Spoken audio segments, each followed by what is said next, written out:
Hello friends, welcome to my channel Technical Arcane. Myself Arnab Kundu. This is the continuation part of C language, and today I will discuss C preprocessor. Okay, so go to the computer screen.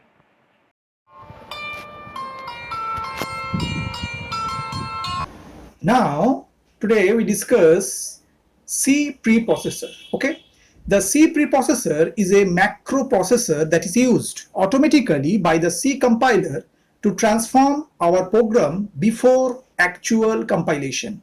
Okay, it is called a macro processor because it allows us to define macros. Before a C program is compiled in a compiler, source code is processed by a program called preprocessor. This process is called pre-processing. The C preprocessor is not a part of the compiler, but is a separate step in the compilation process. Okay, all preprocessor commands begin with a hash symbol.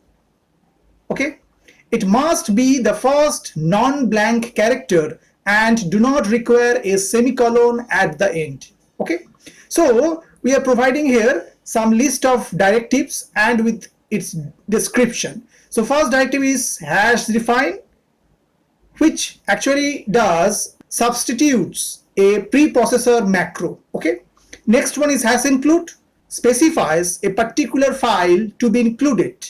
Next directive is hash if def, it returns true if the macro is defined. Next one is if ndef, it tests whether a macro is not defined. Okay, next one is hash if, tests if a compile time condition is true. Next one is hash else, the alternative for hash if. Next one is hash elif, hash else and hash if in one statement. Okay, next one is hash undef, undefines a preprocessor macro.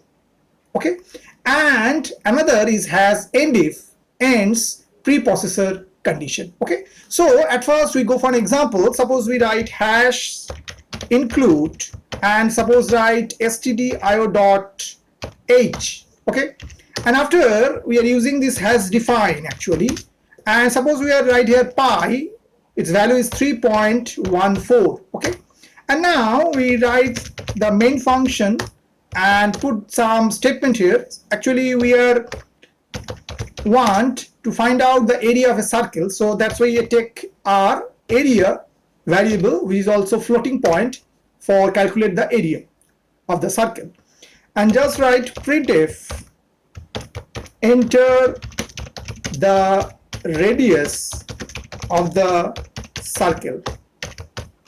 Okay, and just close it, and then we are using this scanf and just write %f because it's a floating point, and just put ampersand r and then put a semicolon, and then we calculate, just write area equal pi asterisk r because pi r square actually the area of a circle, and then we want to print this area, so just write area of the circle is, and just put here %f and then put new line and then just write here area and it just close it. So now we save that file and suppose put a name example23.c. okay, and press enter. If we execute this program, so what happened, we get within the console that entered the radius of the circle. Suppose we provide 12 and press enter, so we get area of the circle is 452.16004. okay, so means when we enter, so the value of r will taken as input in form of floating point, and after it will just calculate 3.14 into 12 into 12, and after the multiplication is going on and the result should store within the variable area, and it will print the result whatever provide here. Actually what happened here, we define the macro substitution directives, means has defined pi 3.14 is provide, so before actual compilation it just substitute whatever this pi is given within that program. Means this pi is just replaced by this value 3.14. Before the actual compilation, it is just substitute the directives. Okay, that's why it's also known as macro substitution directives. Okay, now we take another example of this macro substitution directives. So here we define square x, and we are just provide here the expression x asterisk x, means we are multiply it. Okay, so whatever within the program, this square within bracket x, means this particular macro is just provided within that program, it is just replaced before the actual processing. Okay, so here we provide square 4, so that means it just replaced by 4 into 4 here, and 4 into 4 means 16, so 16 will be stored within the variable a, and we print the value here. Okay, so if we execute that program, so we got the result that 16, the result is 16. Why? X value is 4, that means here just replace 4 into 4, which is 16, and just store within the variable a and provide the result through this printf.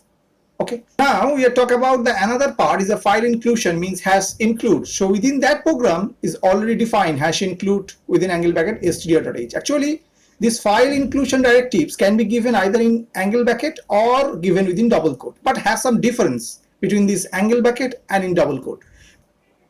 When we define the file within an angle bracket, in that case the file is searched only in the standard directories. Okay, but when the file is given within the double quotation marks, the search for the file is made first in the current directory and then in the standard directories. Means if we put here the double quote, so it will run similar fashion whatever the angle bracket is given. Okay, so if you save that file and execute that, so again it provide the result 16. Means it doesn't matter whatever you are provide angle bracket or double quote, but it's preferably provide angle bracket, so it takes less time. Why? Because for double quotation is concerned, it search at first your current directory, then go to the standard directory for searching is concerned. But if you provide in the angle bracket, so the searching is going on only the standard directory.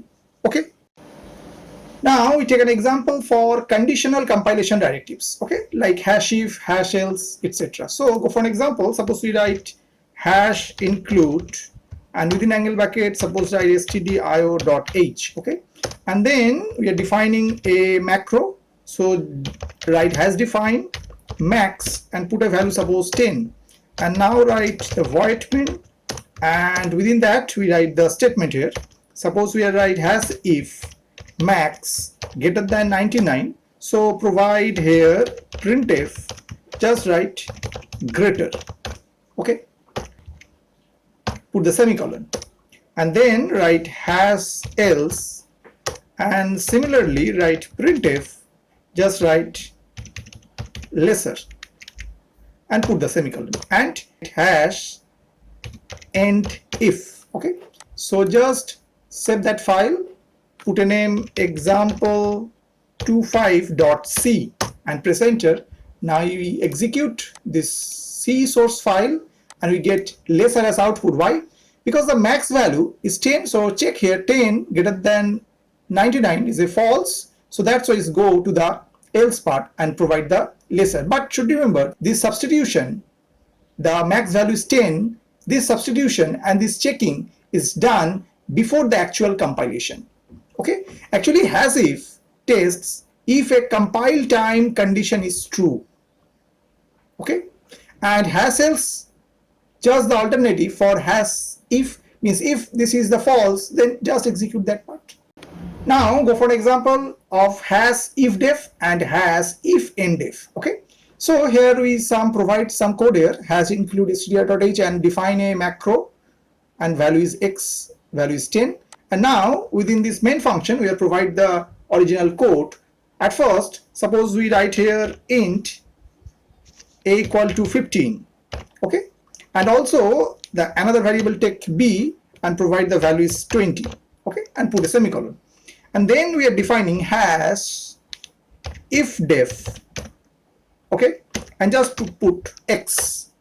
Okay, and now we are just write printf, and we do the summation of this A and B. So just write sum equal and put %d, new line, and then provide comma, and there just write A plus B here, and after that put the semicolon. Okay, and after that should just write hash end if. Okay, so if we save that file and we execute, so what happened? We get sum equal to 35. Actually what happened, hash if def actually returns true if this macro is defined. Means whatever the macro we are defining here, if it is defined, then it returns true. That's why it's a true, that's why the statement will be executed, and the statement is A plus B, so 15 plus 20 will be 35.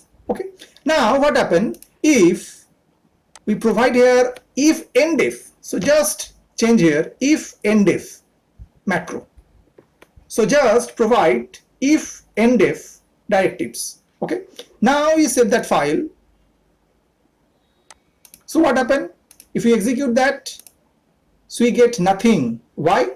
Because if end if tests whether a macro is not defined, because here we write x, but x is already defined, so that's why it's not true, that's why it's not printing the result. So we are just remove this statement from there, and after we save that file, and now if we execute, so now we got sum equal to 35. So this is the difference. Means now if end if check that this macro is present or not, means this macro is defined or not. So if it is not defined, so it's a true, so then it print its statements. Okay, I hope that you have understood today's topic. For more videos, keep watching my channel Technical Archwin. Thank you and bye bye.